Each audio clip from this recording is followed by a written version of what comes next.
सासे एमएलए आ खालि स्किम राननायल' नङा सुख दुगाव मानसिफोरजों लोगो लानाय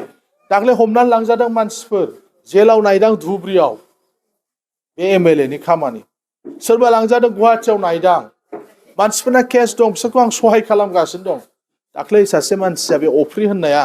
नायदा अफ्रिनि माबाखौ बिराद बक्सि जोंनि इउपिपिएल खौ नङा होमबा इउटिउबार गैया सासे खिन्थु इउपिपिएल आव सासे मानसिया बिराद मोजां दंलै लरेन्स सारा होनदों बे आंनि केसआवबो फैसा हरो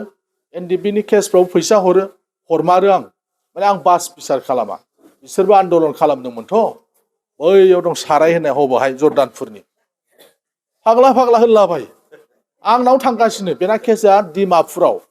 मास मोनफ्रामावबो आं बेनो 15,000 हरनानै थांलाय फैलाय हजोंहाय आरो डिमापुरनि बर' मानसिखौ आं बहननानै बे आंनि समस्थिनि मानसिलै बेखौ हेल्प खालामबो होनहरबावो सानसेखालि फायखाना लुनो बिदों आरो नोंनो आं 15,000 मासाव हरनांगौ आरो बबेनिफ्राय आं नोंनो बिदि लुनो हरनांगौ ओइ दिननिफ्राय नै माबा बखिलाबायनाय बिदि मानसि थायो आंना बास बिसार गैया जायफोर गोदो आन्दलनाव दङमोन बे आंनि पार्टियाव सोरबा दं सोरबा गैया आंनावबो अननाय दं आंबो गोदो बिराद गोलाव एबसु मावबोबाय बिसोरबो आन्दलन खालामबाय बिसोराबो केस दङ आं हरो सहाय खालामो बुरजा फैसा हरनो हाया आंनाव खिन्थु आङो थोजासे नङाबाबो सोरनोबा 10,000 15,000 हरनानै उकिलनो हैनांगौ केस मोनसे जाबा 5,000 नोंसोर गारि थांलाय फैलाय सानसे थाहैनांगौ बेबायदि आं फैसा थैसा हरनानै सहाय खालामो दाख्लै बे अफ्रियाव बुंनो लरेन्स सारा थिगैनो दङ बेबा इउपिपिएल आव होनलायलायदों आं खालामो जेसे हायो सहाय खालामनो नाजादों मानोना बेनो सासे एमएलए सप्तायाव खनसे लोगो लायोबा जायाबानो जाबायना इसिबां लोगो मानसिखौ न'आव थांजानो बायोबा मानसिफोरजों लोगो लानो बायोबा मानो नांगौ एमएलए खौलाय एमएलए आ मा जेखौ रायजोफ्रा बिनो हाया जेखौ रायजोफ्रा बुंहैनो हाया